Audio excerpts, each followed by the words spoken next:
you'll notice that you got this little exclamation mark.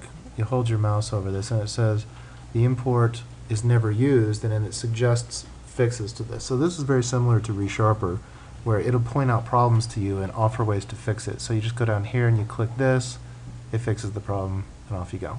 So anytime you've got little exclamation marks, like say I declared something int a equals 0 or whatever, you get a little exclamation mark that says, hey, this is never used anywhere, so you should probably remove it.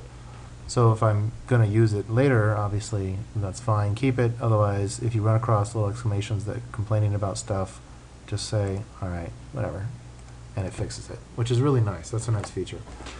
So a couple of other things that I wanted to point out to you. Sometimes you'll notice that you have several files open. Say you've got a layout file open, and then you've got menu definition file open, and then you've got your strings definition file open or something like that.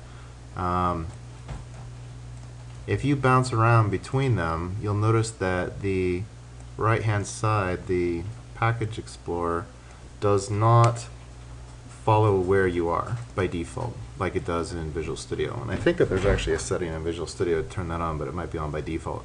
So what I'm going to do is I'm going to click this little button right here, link with editor, and then every time I switch a file, it will highlight it over here and tell you where you are. And why that's not on by default, I don't know, but it's very, very nice, especially when you have really super long projects that have a million files in it, like the ones that I work on at work.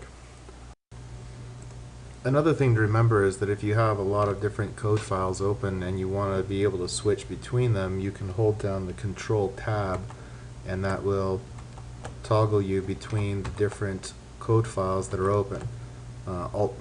Control tab is the key combination that I mapped it to. It's not that by default. If you imported the keys that I mentioned earlier in this tutorial, then that's what it'll be.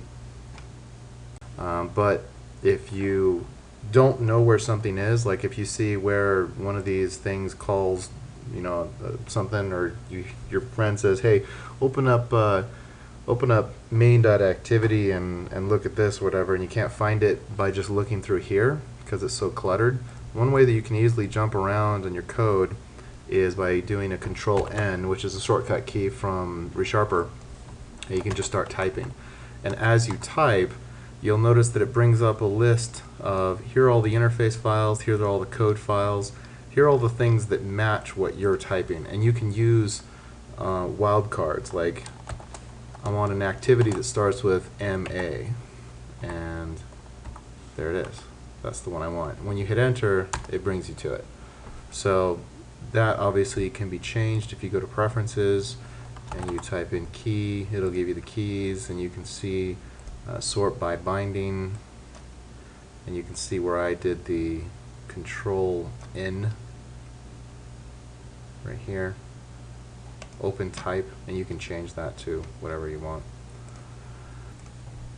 So at this point, let me just run through my stuff. We've taken a look at the events, we've installed the Java JDK, we've imported the keys and preferences. We've looked, I guess we haven't looked at that, but you can if you want. This is the source code for that little project that I created that hooks into the different events and prints out to log I. And the life cycle we took a look at, XML coloring, we used that. We are walking through the installation. Here's the little undo redo plugin, Android SDK. There's our settings that we imported. Here's the installer, and here's the code style. So at this point, we're pretty much done setting up the environment. And let me go ahead and just close this. Well, let me show you something here. Let's say that you did want to create a new workspace for whatever reason, but you like your settings that you have here. What you can do is you can say, switch to a new workspace. You hit Other, and let's say you're going to create a new one called Eclipse Workspace 1. What you can do is you can say, copy your settings. So working sets, workbench layout, you hit OK, it creates a new workspace, it restarts Eclipse, and it points to that new workspace that was just created called Workspace 1, and it will do its best to mimic your settings of your other workspace. So if I say I want to create a new project, Android application, test 1, Wilson media.test1, API 8, whatever, that's fine. I'll just take that. Okay. That's fine. Finish. And here we go. So if you open up the XML, you notice it didn't copy over all of our settings because the XML settings are not there. And this is why I don't like working in multiple workspaces, because even though, yes, it did copy over most of my settings, my layout is the same, and actually my code stylings, I thought that those would come over. I guess it didn't copy those over either. So yeah, that's why I don't like working with multiple workspaces, but it did get some of it. So I'm going to go ahead and switch back to my other workspace, and then I'm going to delete this one because I don't need it. Actually, I wanted to show you real quick. If you went into your old workspace, Meta, Plugins, Runtime, Settings, you could copy these over to your new one, and it would give you a lot of those settings, which is what I did to create my settings file, which we used. But anyway, we're back to our main project. Open this up.